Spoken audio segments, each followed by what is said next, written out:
시청자 여러분 안녕하십니까. 오늘부터 뉴스 현장 진행을 맡은 이상목입니다. 새롭게 진행을 맡은 이뮤진 앵커와 함께 이 신속한 뉴스 또 깊이 있는 토론 전해드리겠습니다. 자, 뉴스 현장 바로 시작합니다. 네, 이스라엘이 이란의 군사시설에 대한 보복 공격을 조금 전 감행했습니다. 보복을 예고한 지 25일 만입니다. 중동 정세가 또 한 번의 중대 기로에 마주하게 됐다, 이런 관측이 나오고 있는데 국제부 연결해서 좀 자세히 알아보도록 하겠습니다. 변재현 기자, 지금 상황이 어떻습니까? 네, 오늘 새벽 이스라엘이 이란의 군사시설에 대한 보복 공격을 감행했습니다. 이스라엘군은 성명에서 몇 달간 이어진 이란의 공격에 대응해 군사시설에 대한 정밀 타격을 진행했다고 말했습니다.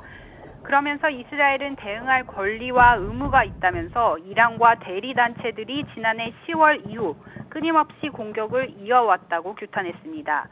수도 테헤란과 카라즈 그리고 남부 시라즈 등에 대한 공습을 3차례 단행한 뒤 이번 대이란 공격을 마쳤다고 이스라엘 방송이 전했습니다. 이란을 상대로 보복을 예고한 지 25일 만입니다. 레바논 매체는 이란의 방공 시스템이 이스라엘 공격 대부분을 격퇴했다고 전했습니다. AP통신은 어떤 군사시설이 공격받았는지는 정확하지 않다고 했는데 CNN은 핵이나 석유 시설이 아니라 군사 시설에 제한됐다고 보도했습니다. 백악관은 이스라엘의 보복 공격 직전에 관련 내용을 전달받은 것으로 알려졌습니다.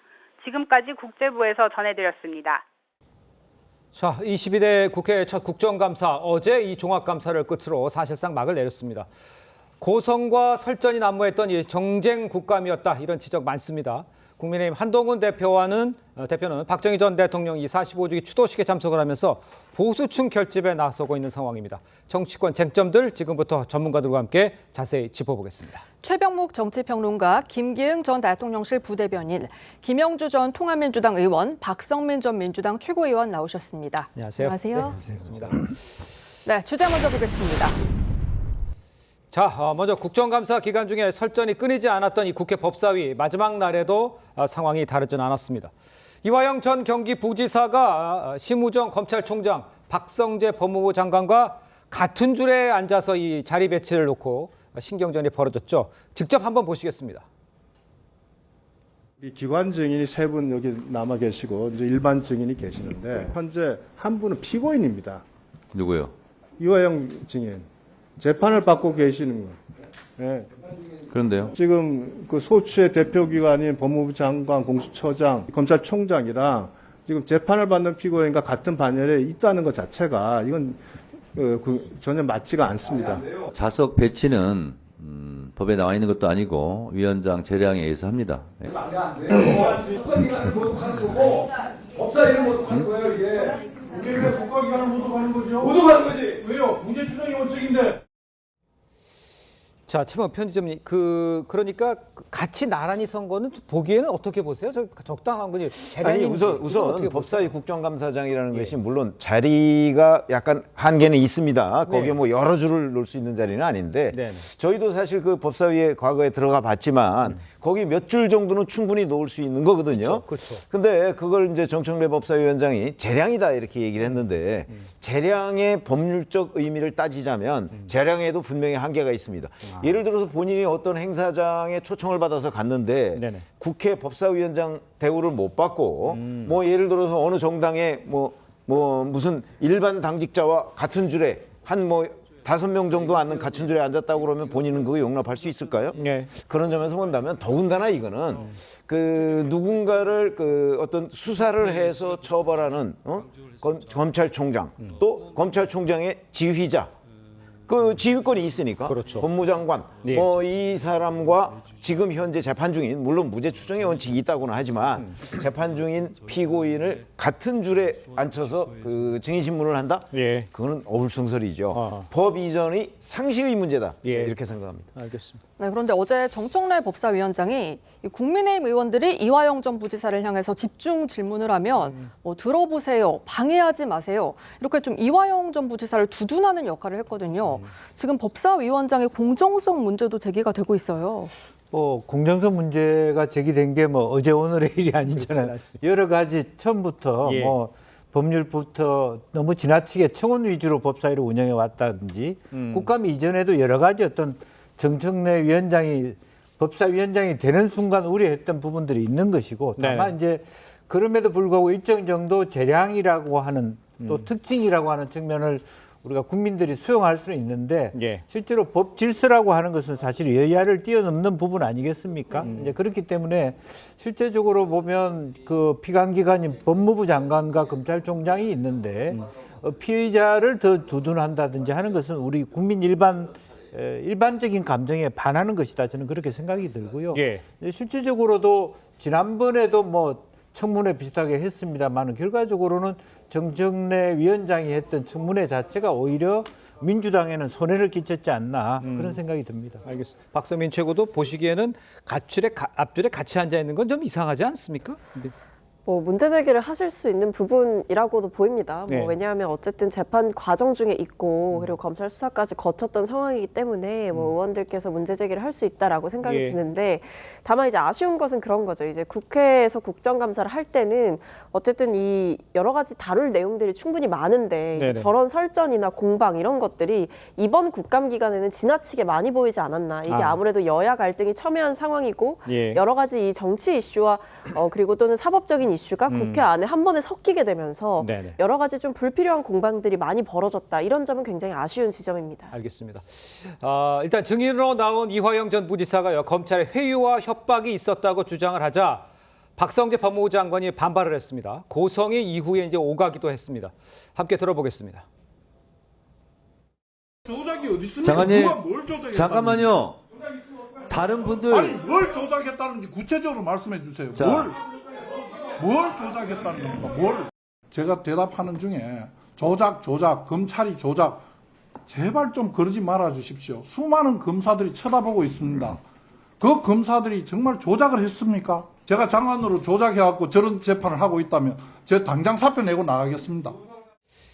그 김기영 대변인께서 보시기에 지금 그 조작이 있었다면 이제 박선 장관 나 그만둘게 이렇게까지 얘기하고 있는 상황인데 구체적인 이야기는 제시를 못하고 있는 상황이잖아요. 맞습니다. 만약에 구체적인 어떤 증거가 있으면 1심 재판 과정에서 그걸 제시를 했겠죠. 재판부가 여러 가지 상황을 알고 그럼에도 불구하고 9년 6개월이라는 시형을 냈는데요. 저는 회유는 있었다고 봅니다. 다만 주체가 검찰이 회유한 게 아니라 저는 이재명 측에서 회유를 했다. 그러니까 우리가 되게 기이한 장면을 많이 보지 않았습니까? 처음에 이화영 전 부지사가 이재명 당시 경기도지사에게 보고를 했다고 했는데 그 이후에 재판정에서 아내가 정신 차리라고 하지 않았습니까? 그 이후에 보면 변호인이 교체가 되고 그다음에 이재명 측에서 그 아내와 또 만나고 그러고 나서 나왔던 게 술자리 회유 의혹 아닙니까? 근데 저는 회유라는 거에 대해서 뭔가 드라마틱하게 만들기 위해서 술이라는 어떤 그거를 갖다 붙인 거죠. 근데 술을 본인이 마셨다고 했다, 얼굴이 붉게 됐다고 했다가 나중에는 뭐 혀끝에서 뭐 냄새나니까 자기가 입도 되지 않았다 얘기를 하고 있고요. 시간과 장소도 다 구분하지 못하고 있습니다. 그런 부분에 있어서 재판부가 그런 엉성한 시나리오를 믿을지 아니면 제가 앞서 말씀드린 이재명 측에서의 어떤 조작과 회유의 그 시나리오를 믿을지는 저는 후자라고 보거든요. 그런 관점에서 볼 때 법정에서 나온 1심 어떤 유죄를 가지고 국회로 가져와서 그거를 재판을 개입하려 하는 듯한 이런 인상은 국민들에게 동의를 얻을 수 없다고 봅니다. 알겠습니다. 네, 22대 국회 국정감사 어제 종합감사를 끝으로 사실상 막을 내렸는데요. 이 욕설과 고발이 난무했던 정쟁 국감이었다 이런 비판이 나오고 있어요. 네, 뭐 아마 이제 자료 화면으로 시청자분들께서도 많이 접하셨을 텐데 여야 의원들 간의 고성도 있었고 증인으로 나온 분들과 의원들 간의 고성도 있었고 여러 가지 이제 공방과 심지어는 비속어를 사용하는 뭐 일들까지도 있었습니다. 근데 저는 뭐 일단은 뭐 여야 할 것 없이 일단 국회에서 품위를 지키지 않고 과하게 어떤 과도한 언행을 하시거나 그리고 국민들이 원하는 어떤 궁금증을 해소하기보다는 뭐 소리를 지른다거나 이런 부분에 지나치게 집중하는 것은 여야 할 것 없이 좀 조심해야 하는 부분이다라는 말씀을 드리겠고요. 다만 이제 제가 좀 주목했던 현상은 이게 여야 간의 공방은 사실 늘상 있는 일이기 때문에 조금 어느 정도 적응이 되어가고는 있습니다만 근데 이번에 보면 뭐 참고인으로 나왔다거나 증인으로 나왔다거나 이런 분들이 이제 국민을 대신해서 질의하고 있는 국회의원들과 싸우는 경우들이 좀 있었던 거예요. 물론 그런 경우들이 과거에 아예 없었다라고는 할 수 없지만 약간 점점 더 이제 국회를 무시하는 경향성이 짙어지고 있는 것이 아닌가 또는 감정 섞인 공방이 야당 의원들과 오가고 가고 이런 광경들을 보게 되면 이게 좀 국회 전체적으로의 권위도 많이 실추가 되고 그리고 국민을 대신해서 질의하는 국회의원이라는 직위에 대해서 사실은 우리가 좀 경각심이 떨어지고 있는 상황이 아닌가 아니 근데 싶습니다. 이제 그 말에 이제 전적으로 뭐 반박하고 싶은 생각은 없지만 그러니까 쭉쭉 보다 보면 그 답변할 수 있는 기회를 아예 안 주더라고요. 그래서 답변하지 마시고요. 자기 얘기만 하고 이러니까 그렇게 하는 거 아닌가요? 어떻게 제가 좀 잘못 생각한 건가요? 어떻게 보셨어요? 저는 아니 뭐 상황에 따라서 조금씩 다르죠. 그러나 일반적으로 이제 국회 증인으로 또는 참고인으로 불러놓고 증인 같은 경우 뭐 오랜 시간 기다리게 해놓고 그리고 나서 나중에 아주 짤막하거나 아니면 아예 묻지도 않고 돌려보내는 경우도 굉장히 많고요. 그러니까요. 그다음에 일방적으로 바로 그 국민의 대표 기관이라는 그런 그 어떤 우의사항을 바탕으로 해서 증인이나 참고인에 대해서 고압적으로 대하는 경우가 대단히 많죠. 저는 거기에서 증인과 참고인이 일부러 뭐 항변을 하고 뭐 그랬다기보다는 자기 방어라고 생각을 하거든요. 우리가 재판에 가도 방어권 보장이 되지 않습니까? 그런데 왜 국회에 가서는 그 증인이나 참고인이 방어권 보장이 안 됩니까? 국회의원들은 큰 소리 쳐도 증인과 참고인은 거기서 쥐죽은 듯이 늘 고분고분해야 된다는 법이 어디 있습니까? 잘못된 부분은 과감하게 지적을 해야 된다. 그런 점에서 국회의원들이 그 국정감사장이나 이런 데 불필요하게 부르는 것도 자제해야 되고 또 불러다 놓고 뭐 질문을 안 한다든가 하는 부분도 지양해야 되고 그다음에 질문을 할 때 굉장히 고압적인 태도로 그 증인이나 참고인을 압박하려는 자세 이것도 당연히 그만둬야 되고 그에 상응하게 참고인이나 증인들은 그 자기 방어는 충실하게 해야 된다 이렇게 생각합니다. 알겠습니다. 네, 그런데 이번에 상임위원장들 가운데서 정청래 법사위원장이나 뭐 최민희 과방위원장의 의원 평균 질의 시간이 뭐 5배를 넘었다 이런 얘기도 있더라고요. 네, 이게 보면 저희가 노래방 가는데 마이크 안 내려놓는 사람 보면 답답하지 않습니까? 내 노래인데 같이 불러준다고 하는데 기분 상하지 않습니까? 사실 상임위원장 같은 경우는 회의를 진행하기 위해서 어떻게 보면 그 공평하게 해주는 게 맞지 않습니까? 근데 본인이 어떤 위원회의 어떤 의사 진행 발언 얘기를 했을 때 자기가 다 의미 부여까지 다 하다 보면 그게 결국 한쪽에 줄을 서게 되는 거잖아요. 그러니까 저는 민주당이 왜 법사위와 운영이 그리고 과방위를 그렇게까지 집착을 했는지 민주당은 다 계획이 있었구나 그런 생각을 할 수밖에 없고요. 무엇보다도 저는 그렇습니다. 그러니까 민주당 소속의 상임위원장들이 그러니까 본인이 그래도 겉보기 등등상 뭔가 회의를 진행하는 데 있어서는 기회는 최소한 줘야 되지 않을까. 시간도 그렇고요. 그다음에 어떤 질문에 대한 숫자 그 정도는 기본이라고 보는데 그런 어떤 기계적인 중립마저도 제3자가 봤을 때는 한쪽으로 너무 쏠려 있다. 그리고 무엇보다도 남들이 얘기할 수 있는 분위기를 만드는 게 위원장의 몫인데 본인이 다른 사람보다 5배 이상 얘기를 했다. 그리고 무엇보다도 저는 그 문제를 지적하는 그 여당의 의원에 대해서 말을 못하게 하지 않았습니까? 이른바 이틀막을 하게 했는데 이런 부분은 진짜 말이 안 된다. 그러니까 의사를 진행하는 그 권한이 어디까지 있느냐 이 부분에 대해서 조금 논의할 필요가 있다고 봅니다. 알겠습니다.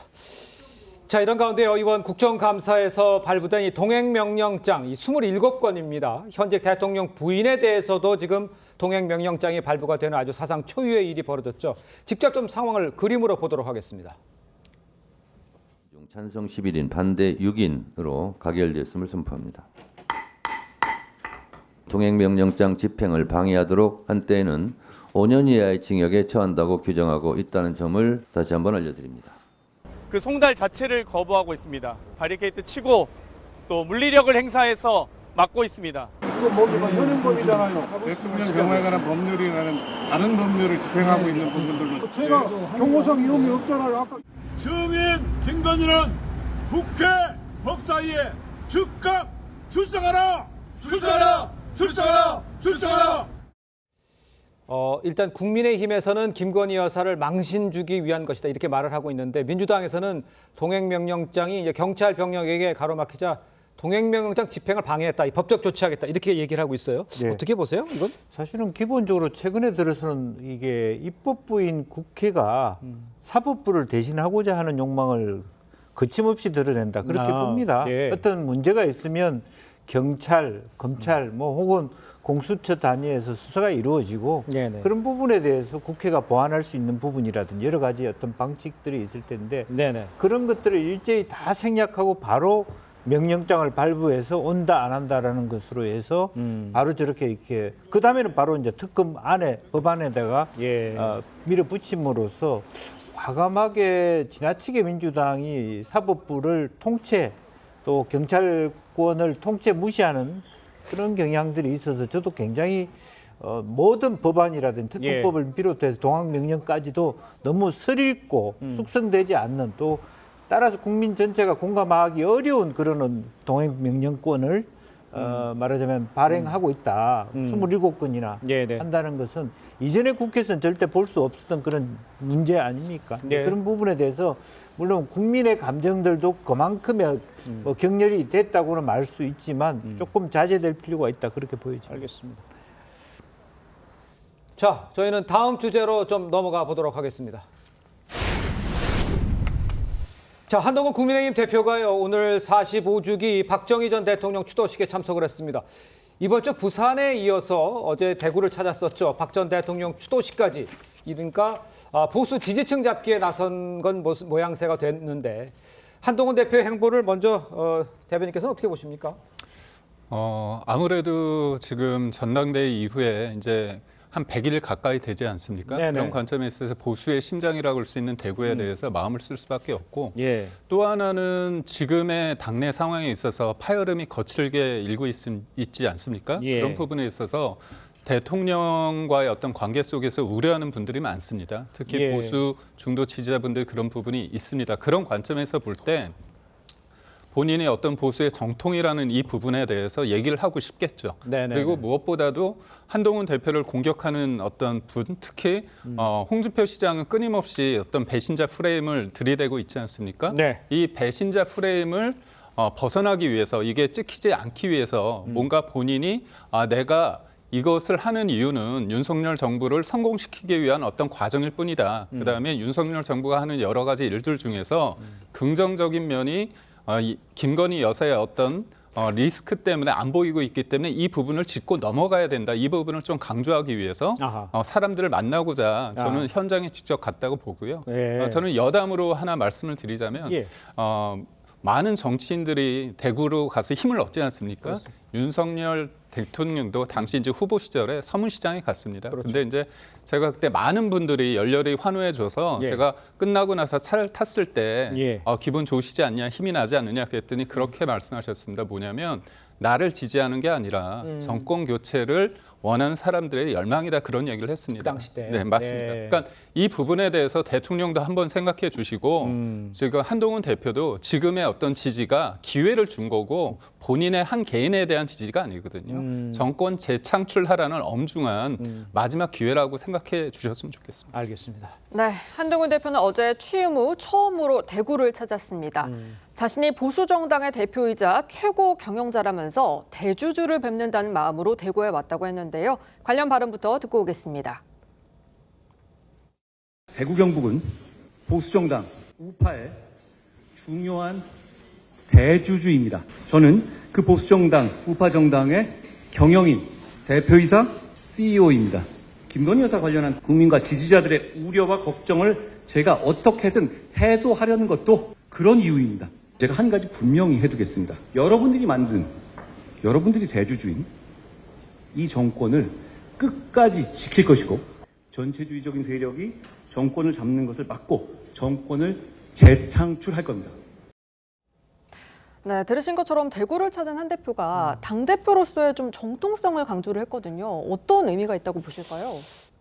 저게 이제 사실은 보수 세력의 지지를 회복하기 위한 노력 뭐 이렇게 보기에는 최근 한동훈 대표의 움직임을 보면 꼭 그런 것 같지는 않다는 의구심이 지지층 간에도 많이 생기고 있습니다. 예를 들어서 자 용산 윤석열 대통령을 향해서 이것저것 해달라고 지금 요구를 하고 있는 사안이 굉장히 많이 있지 않습니까? 물론 그 부분에 대한 일반 국민의 지지가 있는 것은 사실입니다. 그러나 그 내용 못지않게 그걸 요구하는 방식, 이른바 접근 방식도 대단히 중요하거든요.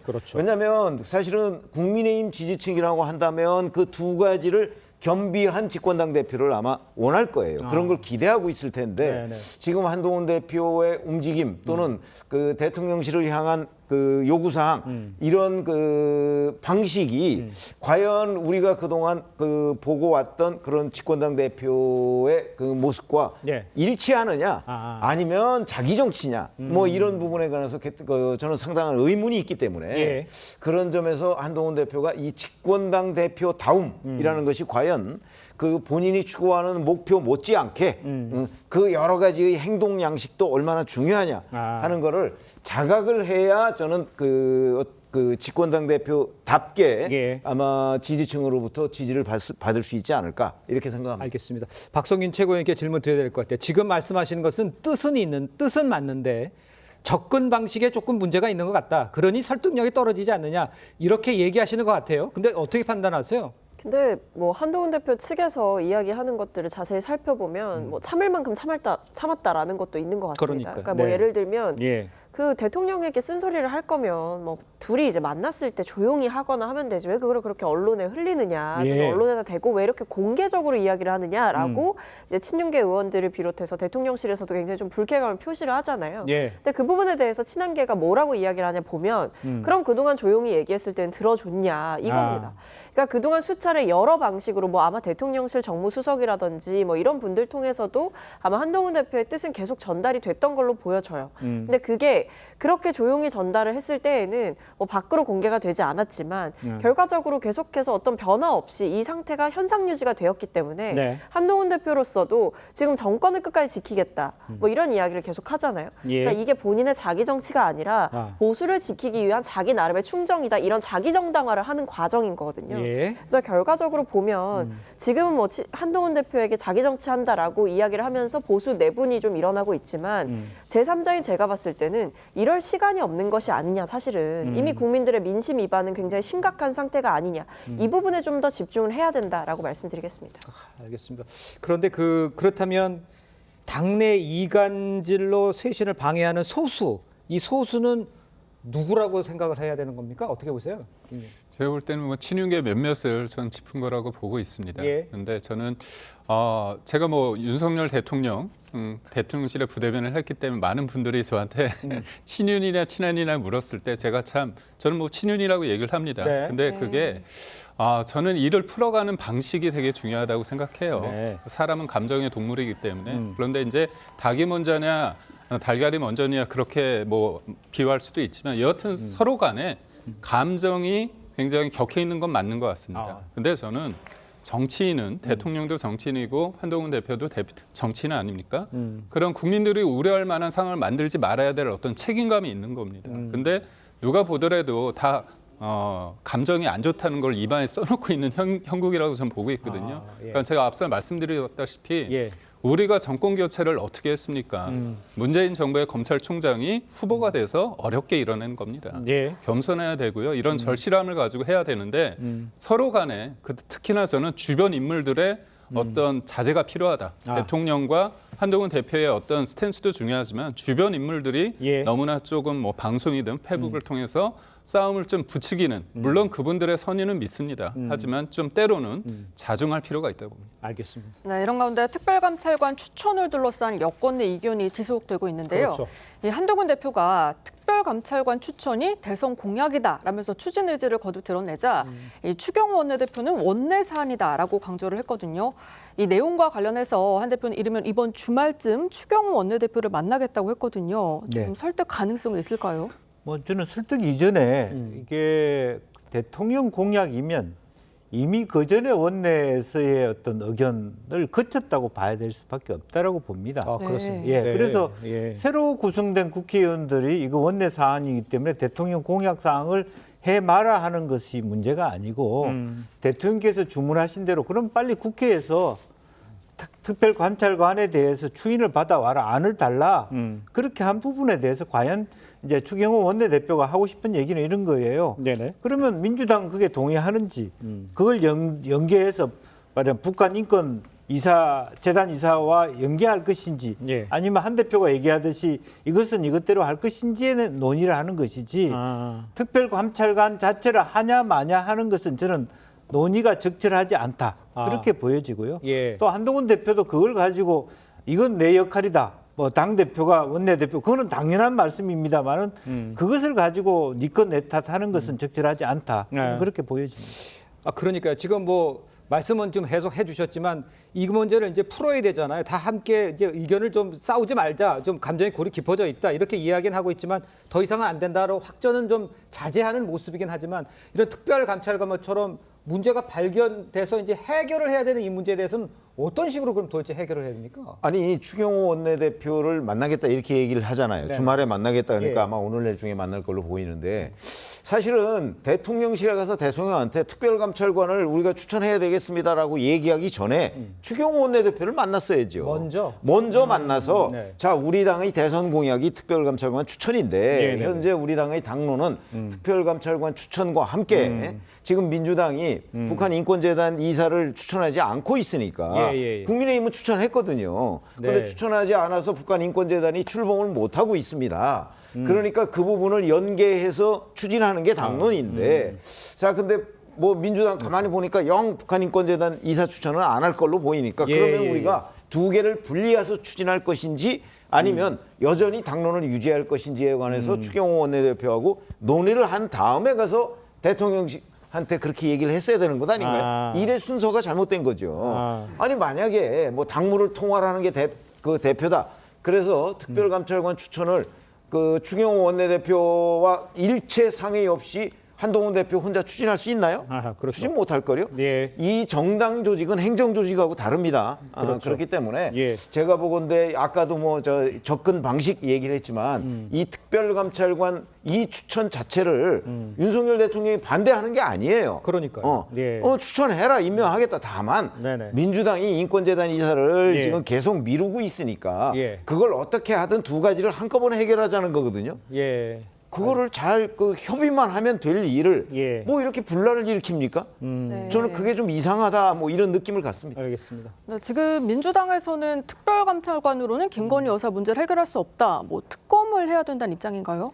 그렇습니다. 그러니까 한 줄로 말씀드리자면 특감이 아니라 특검이 답이다 이렇게 민주당은 보고 있는 건데요. 그러니까 쉽게 비유를 해보자면 이제 예방주사를 놓는 것과 치료약을 먹는 것은 다르다라고 봐주시면 어떨까 싶은데요. 그러니까 특별감찰관을 임명해서 앞으로의 어떤 대통령의 주변과 친인척 관리를 하겠다라는 것은 뭐 특별감찰관 도입하는 것 자체는 문제가 없죠. 근데 지금 우리가 이 특별감찰관 얘기까지 나왔던 이유의 근원에는 김건희 여사와 관련된 논란, 문제 이런 것들이 검찰 수사에서조차 사실은 제대로 짚어지지 않는다. 이런 과거의 일들에 대해서 얘기를 하는 거거든요. 특별감찰관은 사실 미래의 일들을 예방하기 위한 것들이잖아요. 그렇죠. 그렇기 때문에 목적도 다르고 지금 문제로 짚고 있는 상황에 대한 적당한 해결책이 되지 못한다라는 점을 지적하는 겁니다. 알겠습니다. 그러니까 특감 가지고는 안 돼. 지금 그걸로 해결될 문제가 아니라 특검이 가야 된다는 게 민주당의 생각인 것 같은데 지금 들리는 얘기로는 오늘 박근혜 대통령 박정희 대통령 45주기에서 그 두 분이서 추경호 원내대표하고 둘이 손잡고 바깥으로 나가는 모습이 좀 목격이 됐다고 그래요. 그러니까 뭐 이런 대화에 대해서 좀 특감에 대해서 좀 이야기를 할 수는 있을 것 같은데 문제 해결을 하기 위해서 아까 뭐 순서를 말씀해 주셨는데 이미 순서는 뒤집어졌어요. 그럼 어떻게 해결할 수 있을까요? 저는 마지막 수가 있다고 봅니다. 그렇습니까? 뭐냐면 여야 대표 회동이 있지 않습니까? 네네네. 그때 제가 만약에 한동훈 대표라면 한동훈 대표라면 이재명 대표에게 이 부분에 대해서 연계된 부분이 있지 않습니까? 검찰관 임명할 테니까 추천 이거 그 북한 인권 재단 관련해서 이사를 추천하다라고 하면 이재명 대표의 입장이 있을 겁니다. 근데 만약에 모호하게 대답하거나 안 한다고 하면 그때 얘기를 하는 겁니다. 그렇다면 우리는 민주당이 북한의 인권에 대해서 관심이 없다고 생각한다고 우리는 믿는다. 그렇다면 우리는 내부적으로 의원총회를 통해서 집단 지성의 힘으로 하겠다. 물론 이게 수대결이 아니라 논의를 통해서 할지 말지에 대해서 얘기를 하는 겁니다. 근데 제가 볼 때 수대결을 보면 누군가는 이길 수 있어요. 뭐 친윤계가 이길 수도 있고 친한계가 이길 수 있는데 그거는 그들만의 승리지 전체적으로 보면 당이 분열을 되는 어떤 시초를 할 수 있습니다. 무엇보다도 특별감찰관 이 부분에 대해서 과도하게 의미 부여할 필요는 없습니다. 그렇기 때문에 저는 이 부분에 대해서 한동훈 대표가 이재명 대표를 만나서 좀 제안을 한번 하시고 그다음에 저는 느끼는 게 뭐냐면 이게 단순하게 김건희 여사의 모든 문제를 해결할 수 있다고 보지는 않아요. 저는 다만 김건희 여사가 법적인 부분이 이 특검으로 해결된다는 건 어불성설입니다. 왜냐?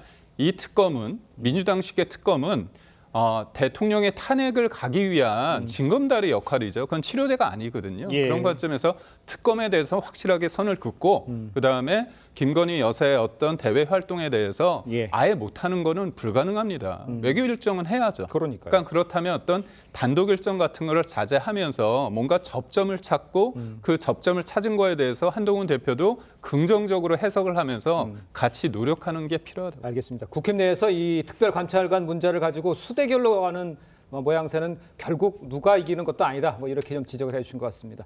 자, 다음 주제로 넘어가 보도록 하겠습니다. 자, 문다혜 씨의 음주운전 사건을 수사하는 경찰이요. 피해 택시 기사가 치료받는 이 한의원을 압수수색한 것으로 뒤늦게 알려졌습니다. 압수수색한 이유 무엇이라고 봐야 됩니까? 이 상황에서는. 지금 문다혜 씨가 피해자하고 합의를 했죠. 그렇기 때문에 만약 이대로 이제 넘어가게 된다면 네. 그러면 아마 이제 단순 음주운전 이 부분만 처벌을 받게 될 거예요. 근데 지금 피해 택시 기사가 합의는 했지만 네. 실질적으로 많은 상해를 입었을 가능성도 있거든요. 그럼 그렇게 될 경우에는 위험운전치상죄 특가법상에 네네. 뭐 이 부분을 적용할 수가 있어요. 근데 원래 이 위험운전치상죄는 네. 진단서를 제출했을 경우에 피해 정도가 확인됐을 텐데 지금은 합의를 했으니까 제출을 안 했잖아요. 그렇죠. 그런데 실질적으로 많은 상해를 입었을 가능성이 혹시 있는 것 아니냐.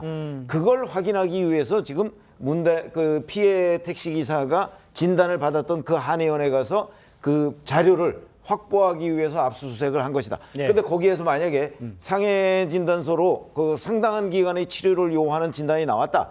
그렇게 되면 이제 그 문제를 가지고 위험운전치상죄 혐의를 적용할 수가 있습니다. 그렇군요. 네, 말씀하신 것처럼 원래는 문다혜 씨가 음주운전 혐의로만 좀 처벌받을 가능성이 높았잖아요. 그런데 이번에 이 경찰이 택시기사 상해 진단서를 확보한 걸로 알려지면서 지금 이게 또 변수가 될 거라는 전망이 있어요. 뭐 그렇습니다. 이제 확보를 한 것에 따라서 좀 더 방금 말씀 올린 것처럼 위험운전 지상죄라든지 그걸 할 수 있는데 예. 저는 뭐 법적으로는 전문가가 아니라서 모르겠습니다만 이것은 택시 기사가 갖고 있는 나름대로 선택권을 경찰이 침해한 건 아닌가 그런 논란도 저는 있을 수 있거든요. 예. 본인의 상태가 뭐 병원에 갔지만 참을 수 있다고 생각했기 때문에 합의했고 네네. 그런 부분에 대한 어떤 택시 기사들의 어떤 자기 나름대로 자율적 선택권을 아예 일방적으로 압수수색을 통해서 옥죄가는 것이 과연 바람직한 것인지는 한번 저도 생각해 볼 부분이라고 생각이 그럼 듭니다. 이렇게 위험 운전 치상 혐의가 적용되면 처벌은 더 뭐 어떻게 되는 상황이라고 봐야 되나요? 통상적으로 음주운전 같은 경우는 네. 뭐 벌금형이 나온다고 그러더라고요. 네네. 근데 이제 위험운전 치상죄 같은 경우는 정식 재판을 하기 때문에 네. 징역형도 나올 수 있다고 봅니다. 근데 저는 왜 경찰이 압수수색을 했냐 이런 게 있을 수 있습니다. 뭐 문다혜 씨 케이스를 딱 사례를 들 수는 없지만 네. 만약에 음주운전을 했어요. 누군가 위협을 해가지고 다쳤다고 봅니다. 근데 돈이 많은 사람들은 힘이 있거나 돈이 많은 사람들 입장에서는 뭔가 돈으로 해결한다면 그 사람들은 음주운전죄로만 처벌받는 거 아닙니까? 그렇기 때문에 법의 형평성에 맞지 않고요. 네. 돈의 유무나 권력의 어떤 유무를 떠나서 원칙적으로 뭔가 적용한 게 아닌가. 그리고 소위 말해서 뒷말이 나오면 안 되지 않습니까? 그런 관점에서 경찰은 원칙적인 어떤 수사를 하고 있다 그렇게 봅니다. 네. 음주운전만으로 처벌을 받을 경우엔 벌금형에 그치는 경우가 많죠. 그러나 이제 음주운전 치상죄, 위험운전 치상죄가 되면요. 법률상으로 보면 1년 이상이 징역, 15년 이하의 징역입니다. 1년 이상 15년 이하. 그렇기 때문에 아마 위험운전 치상죄가 적용이 된다고 하면 징역형이 나올 가능성이 대단히 높다. 그렇군요. 이렇게 봐야 되는 겁니다. 예, 알겠습니다. 네, 그런데 문다혜 씨는 지금 음주운전뿐만이 아니고요. 불법 숙박업을 운영한 의혹도 받고 있는데요.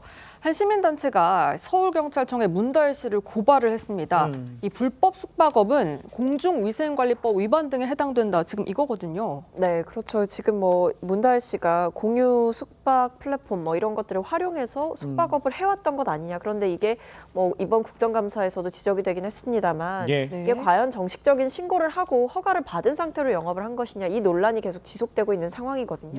그러다 보니까 이런 고발까지도 이어진 것 같은데 어쨌든 지자체에서도 확인을 하고 있는 상황이고 더 나아가서는 뭐 이게 정말 범죄 어떤 뭐 본인이 불법적인 소지가 있는 것이 명확해진다라고 한다면 그에 따른 법적 처분도 이어지지 않을까. 조금 더 상황을 지켜보셔야 할 것 같습니다. 그렇군요. 네, 문다일 씨에 대한 수사가 어떻게 전개될지 관심을 모으는 가운데 네. 조지호 경찰청장이 불법 숙박업 의혹에 대해 경찰이 수사에 나서기로 했다면서 수사 의지를 밝혔습니다. 들어보겠습니다.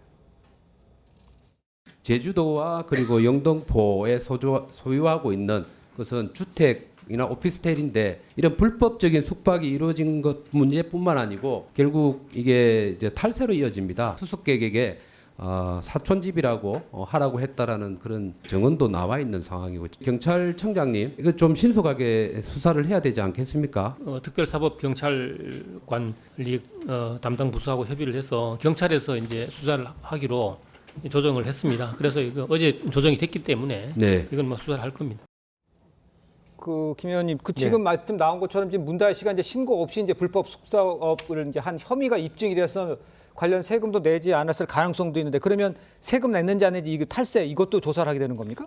탈세도 조사해야 되고요. 예. 실질적으로 보면 또 더 문제가 되는 것은 2019년 네네. 양평, 네네. 2021년 영등포, 2022년 제주도 이렇게 해서 심지어는 이제 문 대통령 재임 시절에 벌써 두 건의 어떤 불법적인 말하자면 그 탈세 의류가 있는 것이죠. 이제 예. 그런 부분에 대해서 당연히 조사를 해야 될 것 같고 네네. 아마 그거는 이제 문광부 장관에 대한 질의를 통해서는 그리고 국세청장에 대한 질의를 통해서 또 경찰청장에 대한 질의를 통해서 여러 가지 확인된 바 있습니다. 그래서 기본적으로 보면 이제 여러 가지 계산까지 나오던데요. 보통 네네. 뭐 오피스텔은 하룻밤에 한 10만 원 정도였다면 제주도는 20만 원에서 30만 원 정도 몇 대 이렇게 해왔고 또 문다일 씨가 실제적으로 자기가 5년 동안 슈퍼 매니저다, 공유 오피스의 어떤 달인이다 이런 식으로 선전해 왔기 때문에 네네. 여러 가지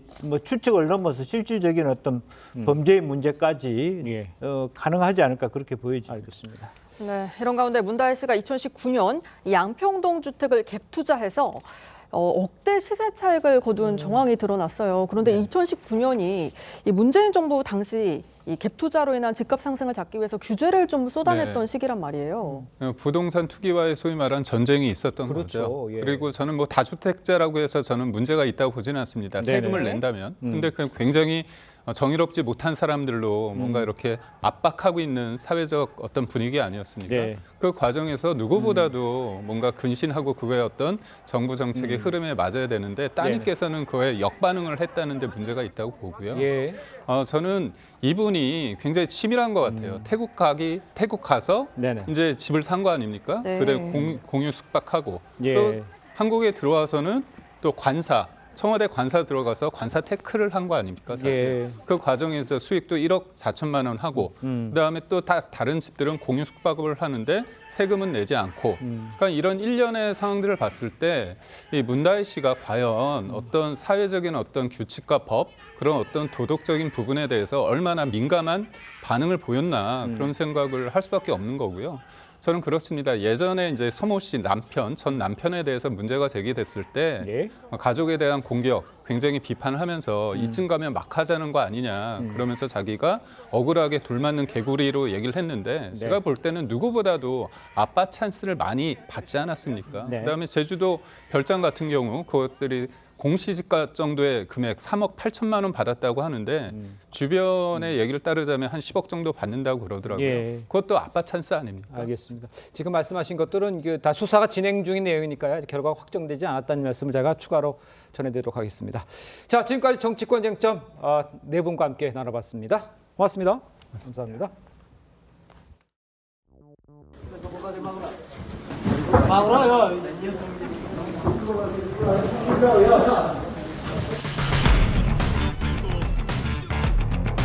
살상 무기를 직접 공급하지 않는다는 원칙을 가지고 있었는데 북한군의 활동 여하에 따라 검토해 나갈 수 있습니다. Но что и как мы будем делать, это уже наше дело.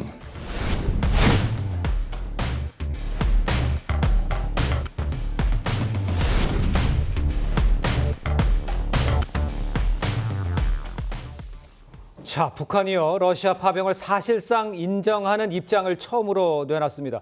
의미는 무엇이고 또 러시아 파병 국제 정세에 어떤 변수가 될 수 있을지 전문가와 함께 지금부터 좀 짚어보겠습니다. 문성무 국가전략연구원 통일전략센터장 나오셨습니다. 안녕하십니까? 네, 안녕하십니까? 지금 보니까 어젯밤이었습니다. 김정규 북한 외무성 러시아 담당 부상이요. 파병이 실제로 확인되더라도 국제법적 규범에 부합하는 행동이다. 이렇게 말을 했습니다. 사실 인정했다 이렇게 이런 분석이 나오는데 어떻게 봐야 되는 겁니까? 저 발언 내용. 그렇죠. 그동안 북한은 침묵으로 일관하다가 그렇습니다. 또 유엔에서는 근거 없는 것이다, 예. 거짓 뉴스다 이렇게 주장을 해왔어요. 러시아도 마찬가지입니다. 침묵을 하다가 거짓이다라고 발뺌을 했는데 네. 푸틴 대통령이 브릭스 정상회의에서 기자질문 답변 과정에서 예. 사실상 시인하는 네. 그런 발언을 하면서 아마 북한도 거기에 보조를 맞춘 것으로 생각이 되는데 지금 북한 보도는 조선중앙통신사 기자와의 문답 형식인데 네네. 확인할 필요를 느끼지 않는다. 유의한다. 그렇게 말하면서 이건 국방성이 알아서 할 일이지만 그러나 이게 사실이라면 국제규범에 부합한 일이다. 이걸 불법으로 규정하려고 하는 세력들이 있을 것이다. 이건 명백히 인정하는 거거든요.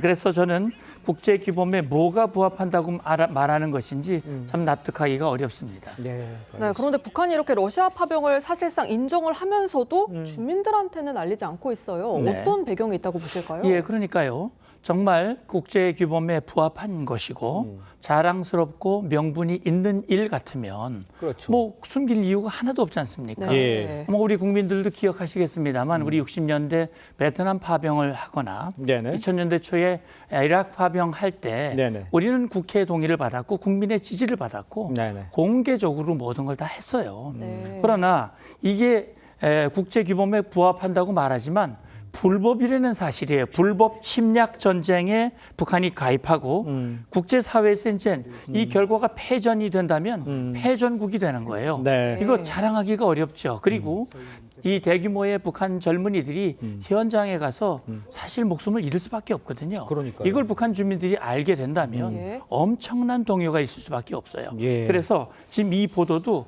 대외 매체에만 보도가 됐지 내부 보도가 전혀 안 되고 있습니다. 네. 아마 김정은이 깊은 고민을 하고 있을 겁니다.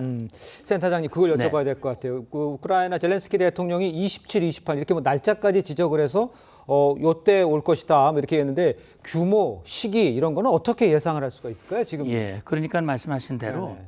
지금 우크라이나는 가동 가능한 모든 정보력을 동원해서 지금 러시아와 북한 간의 불법 행동, 특히 북한군의 러시아 파병 움직임을 일일이 다 추적을 하고 있거든요. 네. 그러니까 그게 이제 우리 국정원의 그 정보력과 일치가 된 겁니다. 그래서 네. 12,000명이 투입된다라는 사실 우리 국정원 발표하고 일치하지 않습니까? 예. 그리고 그중에 3,000명 정도가 접경 지역 우스리스크라든지 하바롭스크라든지 예. 브라디보스토크라든지 이런 곳에 있다가 지금 이동이 되고 있는 거예요. 굉장히 먼 거리, 6,000km 동부에서 서부 쪽으로 우크라이나 접경 지역으로 이동하고 있는 모든 그 정황들이 포착이 됐고 그걸 얘기를 한 겁니다. 27일에서 28일 사이에 쿠르스크 지역으로 투입이 될 것이다라고 하는 게 젤렌스키 우크라이나 측 발표입니다. 알겠습니다. 지금 말씀하신 데도 쿠르스크라고 얘기를 하셨어요. 이 쿠르스크 지역이 좀 의미가 있죠. 특징적인 데도 있고요. 그렇습니다. 네. 이 쿠르스크는 러시아 영토거든요. 사실 2022년 2년여 전에 네네. 사실 푸틴의 우크라이나 불법 침략으로 전쟁이 시작이 됐죠. 예. 3년 가까이 이어지고 있는데 이 지난 8월이죠. 우크라이나가 처음으로 이 러시아 영토를 진입을 했는데 네. 그 진입 지역이 바로 쿠르스크입니다. 그러니까 러시아가 이 외국군에 의해서 영토가 침략당한 건 처음이에요. 푸틴으로서는 정말 망신을 당한 것이고 이걸 회복하기 위해서 지금 많은 병력을 투입을 해서 일부 회복을 하고 있으나 그 더딥니다. 그렇기 때문에 북한군을 이 지역으로 이 투입을 하려고 하는 그런 움직임들이 지금 포착이 되고 있는 겁니다. 그렇군요. 네, 그런데 우크라이나 정보총국이 최근 감청한 러시아군 대화 내용을 보면 북한군을 K대대라고 칭한다고 하거든요. 어떤 역할을 하게 될까요? 예, 그래서 말이죠. 지금 이제 특수군 출신으로 돼 있다라고 보도가 됐지 않습니까? 그렇습니다. 예. 그런데 이제 속속 보도되고 있는 동영상 이런 것들을 보면 굉장히 앳된 얼굴이다. 예. 10대에서 20대로 구성이 돼 있다. 그리고 과연 제대로 훈련을 받았겠느냐 이런 건데 예. 이제 가능성은 있습니다. 전투 지역에 직접 파병이 돼가지고 투입이 돼서 격전지에서 전투를 하는 인원도 있을 것이고 아마 일부 공병이라든지 예. 근로지원이라든지 이런 인원들도 있을 거예요. 그래서 말하자면 피해 지역을 복구한다든지 어느 지역을 방어한다든지 그런 역할도 네. 할 수 있을 것으로 생각이 되는데 네네. 상당수의 인원은 격전지로 직접 투입이 돼서 아하. 총알바지 역할을 하지 않겠느냐. 네. 많은 인원들의 사상이 불가피하지 않느냐라는 그런 예측이 우세하고요. 예. 저도 그런 생각을 해봅니다. 예. 네, 지금 한미일 안보실장이 이 한 목소리로 파병 중단을 촉구하고 있거든요. 맞아요. 어떤 전략들을 북러 밀착 속에서 좀 수립을 해야 될까요? 우리의 이제 전략이 좀 필요할 것 같아요. 그렇습니다. 예. 이미 이제 대통령 주재로 NSC 안보회의를 국가안보회의를 이미 열어서 예. 이미 우리 입장을 공표한 바가 있습니다. 러시아가 북한의 이 레드라인을 넘는 그런 조치를 하게 되면 우리도 단계적 조치를 하겠다라고 얘기를 했는데 예. 한미일 안보실장이 이제 모여서 러시아와의 북한 간의 이 군사 협력은 예. 불법이다. 유엔 안보리 결의를 위반하는 것이다라고 얘기를 했고 이 전쟁은 명백히 러시아의 불법 침략 전쟁이다라는 걸 규정을 했어요. 네네. 그래서 제가 볼 때는 그렇게 생각을 합니다. 일단 러시아와 북한에 대한 제재 수위가 높아질 겁니다. 예. 그리고 러시아와 북한 또 북한의 네. 군사 역할에 따라서 우리 정부는 그동안 비살상 무기 이 지원 위주였지만 그 입장을 바꿀 수 있다라고 하는 것을 명시를 했거든요. 네네. 그래서 아마 1차적으로는 방어 무기를 지원할 수 있는 방공 무기 같은 방어 무기를 지원할 수 있을 것이고 네. 만약에 러시아가 우리가 우려하는 첨단 무기나 또는 기술 지원이 이루어진다면 공격 무기의 지원도 배제하지 않겠다라는 것이고 예. 아마도 북한군이 러시아에 파병을 한다고 하는 것은 그동안 사실은 러시아와 우크라이나의 전쟁이었는데 네네. 북한군이 제3국이 들어간다고 하는 것은 예. 나토의 국가가 우크라이나에 파병되는 것을 사실 막을 명분이었는 겁니다. 네. 이렇게 될 수도 있기 때문에 그런 상황에 대해서 네네. 한미일 3국이 긴밀하게 협조하고 대응하고 그런 조치를 취하고요. 사실은 우리로서는 우리에게 미치는 영향을 최소화하기 위한 예. 모든 노력을 함께 해야 된다고 봅니다. 알겠습니다.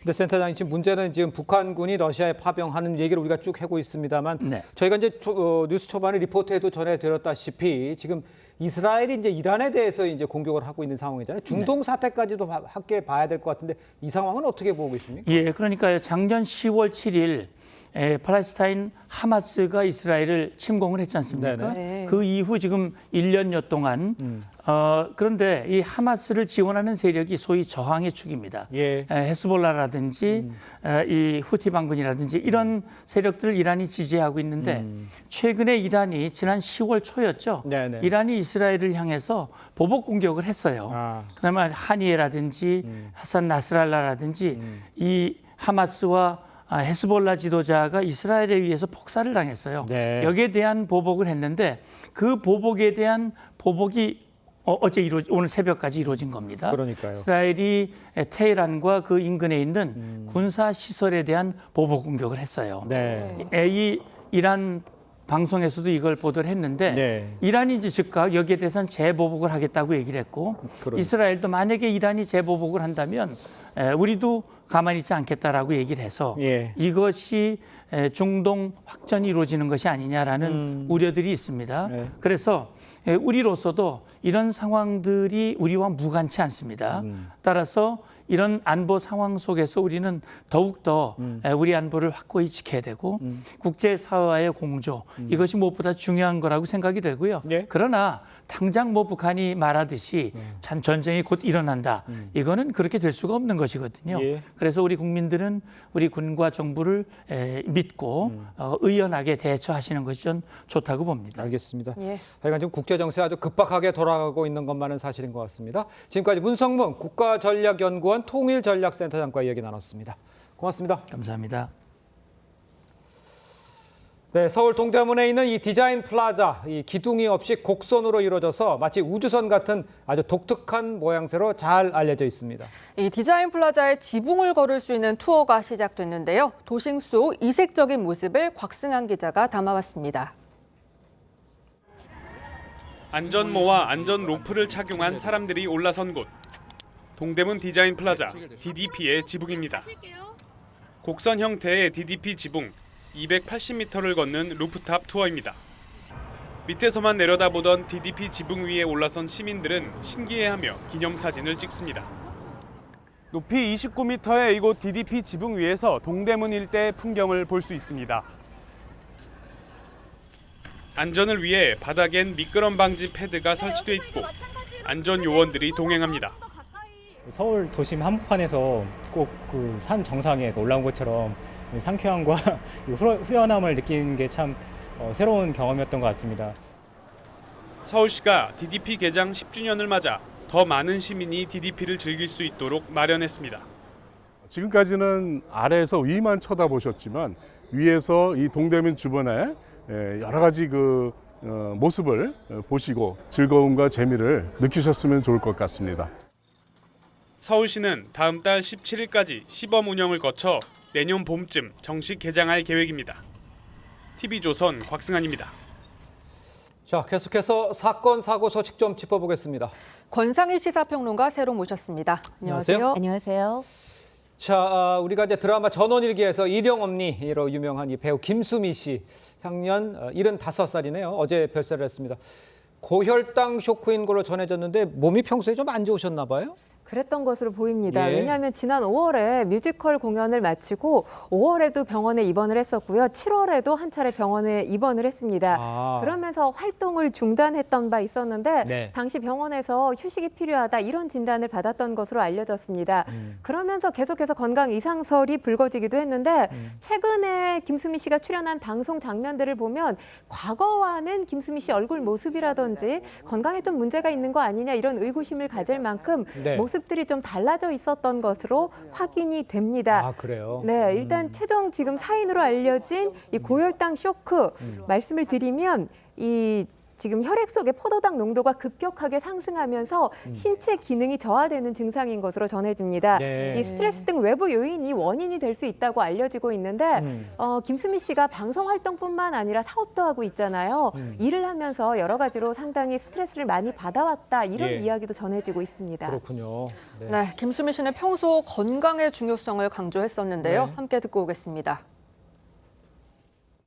건강만 지키면 돼. 그렇지. 누가 그러더라고 사람이.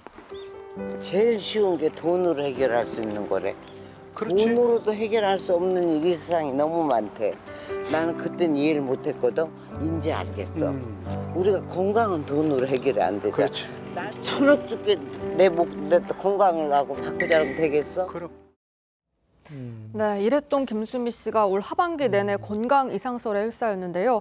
뭐 피로 누적으로 활동을 중단하는가 하면 좀 손을 떠는 모습을 보이기도 했어요. 네, 그렇습니다. 지난 9월에 홈쇼핑에 출연했던 이 김수미 씨의 모습을 보고 건강을 걱정하는 네티즌들이 상당히 많았는데요. 네. 그때 이 본인의 김치 브랜드를 홍보하는 그런 방송을 진행했습니다. 근데 그때 모습을 보면 일단 방송에서 말을 하다가 숨이 찬 듯한 모습을 보이기도 했고요. 그리고 손을 미세하게 떨기도 했습니다. 이 방송을 본 네티즌들이 건강이 너무 안 좋아 보인다, 손도 떨고 말도 이상하다 이렇게 건강에 우려를 표하기도 했는데 그때 김수미 씨의 아들 정명호 씨에 따르면 이 언론을 통해서 큰 문제 없이 건강하시다 이렇게 밝히기도 했고요. 네. 김수미 씨 역시 말이 불편했던 게 임플란트를 했기 때문에 말이 불편했었다 이렇게 밝혔습니다. 네. 그리고 병원에서 퇴원하고 활동을 계속하는 모습을 보였기 때문에 이 갑작스럽게 어제 전해진 사망 소식 팬들뿐만 아니라 모든 대중들에게 상당히 큰 충격이 되고 있습니다. 그러니까요. 배우로서 김수미 씨의 유작이 된 거는 뮤지컬 친정엄마입니다.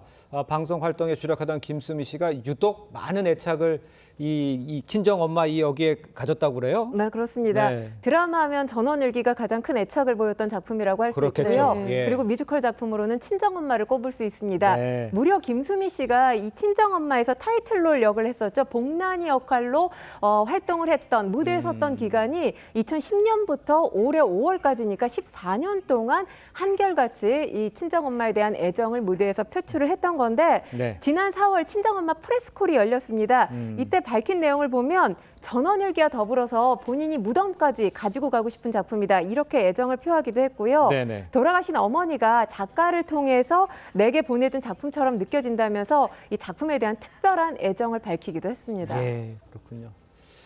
자, 갑작스러운 비보에 이제 각계각층의 추모 행렬이 좀 이어지고 있는 상황인데 드라마 전원일기를 통해서 인연을 맺은 유인천 장관 빈소를 방문을 했어요. 네, 그렇습니다. 이 전원일기에서 유 장관이 맡았던 역할, 이 이장택 둘째 아들 용식의 역할로 출연을 했었죠. 네, 네. 그리고 뭐 김수미 씨 아까도 말씀을 하셨지만 일용엄니로 참 많은 대중들에게 사랑을 받았습니다. 그러니까 두 사람이 함께 이 한 작품에서 오랜 기간 인연을 맺어왔기 때문에 어제 김수미 씨의 이 비보가 예. 유 장관에게도 굉장히 큰 슬픔으로 다가올 것 같은데요. 예. 스타를 잃었다기보다 가족을 잃은 것 같은 슬픔이다. 이렇게 슬픔을 표하기도 했습니다. 알겠습니다. 자, 고인의 명복을 빌고요. 저는 다음 소식으로 좀 살펴보도록 하겠습니다. 자, 국내 출시된 이 비만 치료제 위고비가요 큰 인기를 끌고 있습니다. 한 병원은요 사흘 만에 비만 치료제 열흘치 물량에 맞먹는 위고비를 처방했다 이렇게 하고 있습니다. 효능이 그만큼 좋기 때문이라 이렇게 볼 수 있습니까? 네, 일단 머스크가 몸무게를 13kg 줄인 비법으로 위고비를 꼽으면서 많은 대중들이 지금 위고비에 관심을 갖고 있는 상황인데요. 네. 지금 투약해본 이들에 따르면 다른 식욕 억제제와 비교할 때 포만감이 더 빨리 들고 오래 지속된다 이렇게 밝히고 있습니다. 그런데 부작용도 있다는 것 여러분들 기억을 하셔야 합니다. 투약을 중단하게 되면 바로 원래 체중으로 돌아갑니다. 일종의 이 요요 증상이죠. 요요 현상이 나타날 수 있고요. 네. 그리고 지금 이걸 비만이 아니라 미용 목적으로 사용하시려는 분들도 있거든요. 정상 체중의 사람이 쓸 경우에 부작용 위험이 상당히 큰 것으로 알려지고 있는데요. 예. 탈수와 콩팥 손상, 담낭염, 혈당 저하에 따른 시력 약화 등이 이 부작용으로 꼽히고 있습니다. 그렇군요. 네, 말씀하신 것처럼 비만 환자가 아닌데도 처방받으려는 사람들이 늘고 있다는 건데 가지 않고도 처방을 받을 수 있나 봐요. 그래요? 그렇기 때문에 지금 우려가 커지고 있는 예, 상황인데요. 예. 비대면 처방이 가능합니다. 별다른 제약 없이 구할 수 있다 보니까 오남용 우려가 지금 커지고 있는 상황인데 온라인에 보면 의사를 직접 만나지 않고도 손쉽게 처방받았다. 이런 관련 글들이 줄을 잇고 있습니다. 네. 단순 미용 목적의 오남용 우려가 지금 커지고 있습니다. 네. 구매자 주장 말고는 사실 실제로 몸무게를 비대면으로 확인할 방법이 없잖아요. 그러니까요. 체질량 지수 30 이상 이 과체중 환자에게만 처방하도록 돼 있는데 예. 이 처방 기준이 제대로 지켜지지 않는 경우가 있다는 겁니다. 네. 심지어 이 의사 처방과 관련 없이 해외 직구로도 위고비를 구입할 수 있는 것으로 지금 전해지고 있습니다. 그 뭐 정부의 대책은 좀 있어야 될 것 같고 어떤 대책이 있는지 효과는 있는지 좀 설명해 주세요. 일단 뭐 해외 직구를 차단하고 비대면 진료 처방 금지를 검토하겠다 이렇게 밝히고 있고요. 그래요? 예. 식약처뿐만 아니라 관세청도 지금 SNS 등에서 이 위고비를 불법 판매하거나 광고하는 행위도 단속하고 있는 것으로 알려졌습니다. 중요한 건 지금 이를 지키지 않았을 때 불이익이 어떤 것인지에 대해서는 아직까지 밝혀진 바가 없거든요. 네. 이 불이익이 경제적 이득보다 커야 이 조치가 효과가 있지 않을까 이렇게 생각합니다. 그렇겠네요. 지금까지 권상희 평론가였습니다. 잘 들었습니다. 가을 늦더위가 유난히도 길게 이어졌던 터라 올해 단풍은 예년보다 늦게 시작됐는데요. 오대산의 단풍은 이미 절정에 접어들었고 전국 유명산의 단풍들도 차츰 물들어가고 있습니다. 보통 단풍은 첫 단풍이 시작되고 2주 정도 이후 절정을 이룹니다. 오늘 평년 기온을 크게 웃돌며 온화한 가을 날씨가 펼쳐지고 있습니다. 오늘 서울이 최고 24도까지 오르겠고요. 일교차가 크게 벌어지겠습니다. 오늘 하늘은 대체로 맑겠습니다. 오늘까지 남해안과 제주도에는 바람이 강하게 불겠습니다. 현재 제주도는 흐린 가운데 빗방울이 떨어지는 곳이 있습니다. 내일까지 제주도에 10에서 50mm의 비가 내리겠고 내일은 남부지방과 강원 동해안에서도 비가 내리겠습니다. 모레 월요일에도 동해안과 제주를 중심으로 비 소식 있습니다. 날씨였습니다. 네, 이상으로 TV조선 뉴스 현장 마칩니다. 함께해 주신 여러분 고맙습니다.